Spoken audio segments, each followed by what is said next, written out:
walking me through what a realistic first semester looked like for someone working part-time and caregiving. She suggested 2 classes to start, both online with flexible deadlines, and explained how the Disability Services Office could help if Dad had a crisis and I needed extensions. I felt my shoulders relax because she wasn't judging that I was starting late or that I couldn't handle a full load. She was just helping me build something that worked. We filled out the enrollment forms together, and she submitted my fee waiver application right there, saying it usually took 2 weeks to process. When I left her office, I had a printed course schedule for spring semester and a campus map with the financial aid office circled in red pen. Artemisia called 3 days later while I was helping Dad sort his medications into the weekly pill organizer. She said Mom's attorney reached out proposing that Mom and Mark would sell one of their cars to fund an initial restitution payment. The amount would be around $8,000, showing good faith compliance with the settlement agreement. I felt my jaw tighten, because any gesture from them felt like manipulation,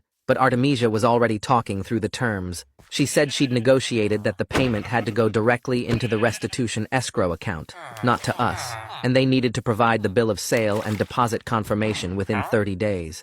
I asked if this meant they were actually taking responsibility, and Artemisia's voice got careful. She said it meant they were following the agreement to avoid further legal action, which wasn't the same as remorse, but it was compliance. I told her I'd accept the payment once it was verified in writing, and she said she'd send me copies of everything. After we hung up, I explained it to Dad, and he just nodded slowly, his hands still on the pill bottles.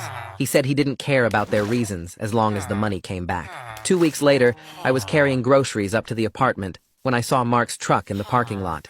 My stomach dropped and I stopped walking, bags still in my hands. He was sitting in the driver's seat about 50 feet from our building, engine off, just staring at the windows. I turned around immediately and walked back toward the street, pulling out my phone.